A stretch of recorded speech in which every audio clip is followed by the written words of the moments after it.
ಎಲ್ಲರಿಗೂ ನಮಸ್ಕಾರ. ಮೈತ್ರಿ ಲೋಕಕ್ಕೆ ಬೆಳ್ಳಿ ಸಾಮಗ್ರಿಗಳನ್ನು ಹೇಗೆ ತೊಳೆಯೋದು ನೋಡೋಣ ಬನ್ನಿ. ಲಾಕರ್ನಲ್ಲಿಟ್ಟರು ಕಪ್ಪಾಗ್ತಾ ಇದೆ, ಮನೇಲಿಟ್ರೂ ಕಪ್ಪಾಗ್ತಾ ಇದೆ ಅಂದಾಗ ನಾವೇನು ಮಾಡ್ಬೋದು, ಬೆಳ್ಳಿ ಸಾಮಾನನ್ನ ಹೇಗೆ ಹೊಳಪು ತರ್ಬೋದು ಅಂತಂದರೆ ಏನಿಲ್ಲ, ನಾವು ದಿನನಿತ್ಯ ಉಪಯೋಗಿಸೋಂಥ tooth powder Colgate tooth powder ಇದೆಯಲ್ಲ, ಅದನ್ನು ನಾವು ಅದಕ್ಕೆ ಸ್ವಲ್ಪ ನೀರು ಹಾಕ್ಬಿಟ್ಟು ಬೆಳ್ಳಿ ಸಾಮಗ್ರಿಗಳಿಗೆಲ್ಲ ಪೇಸ್ಟ್ ಮಾಡಬೇಕು. ಪೇಸ್ಟ್ ಅದಕ್ಕೆಲ್ಲ ಹಚ್ಬಿಟ್ಟು ಅದು ಡ್ರೈ ಆಗಬೇಕು. ಕೈಯಿಂದ ಮುಟ್ಟಿದ್ರೆ ಅದು ಉದುರ್ಬೇಕು ಹಂಗೇ. ಆ ಥರ ಫುಲ್ ಡ್ರೈ ಆದಮೇಲೆ ಒಂದು ಬಿಳಿ ಬಟ್ಟೆ ತೊಗೊಂಡು ಅದನ್ನು ಒರೆಸ್ಬೇಕು.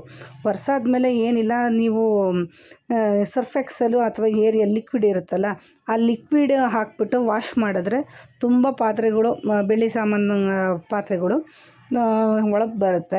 ಅದನ್ನು ಬಿಟ್ಟರೆ ಇನ್ನೊಂದು ಯಾವುದಪ್ಪ ಅಂತಂತಂದರೆ ವಿಭೂತಿನೂ ಅಷ್ಟೇ. ವಿಭೂತಿ ನಾವು ದಿನನಿತ್ಯ ಉಪಯೋಗಿಸ್ತೀವಲ್ಲ, ಅದನ್ನು ನಾವು ಪೌಡ್ರ್ ಮಾಡಿಬಿಟ್ಟು ಹಚ್ಬಿಟ್ಟು ಅದೇ ಇದರಲ್ಲಿ ನಾವು ವಾಶ್ ಆದಮೇಲೆ ಸರ್ಫ್ ಎಕ್ಸೆಲ್ ಏರಿಯಲ್ ಯಾವುದಾದ್ರೂ ಸರಿ ಲಿಕ್ವಿಡಲ್ಲಿ ವಾಶ್ ಮಾಡಿದ್ರೆ ಬೆಳ್ಳಿ ಸಾಮಾನುಗಳು ತುಂಬ ಹೊಳಪು ಬರುತ್ತೆ. ಮತ್ತು ನಾವು ಉಪಯೋಗಿಸೋದಕ್ಕೂ ತುಂಬ ಖುಷಿಯಾಗುತ್ತಲ್ವ. ನೀವೇ ನೋಡಿದ್ರಲ್ಲ, ನಾನು ಉಪಯೋಗಿಸಿದಂಥ ಪೌಡ್ರಿಂದ ಎಷ್ಟು ಹೊಳಪು ಬಂದಿದೆ ಸಾಮಾನುಗಳು, ಬೆಳ್ಳಿ ಸಾಮಾನುಗಳು ಅಂತ.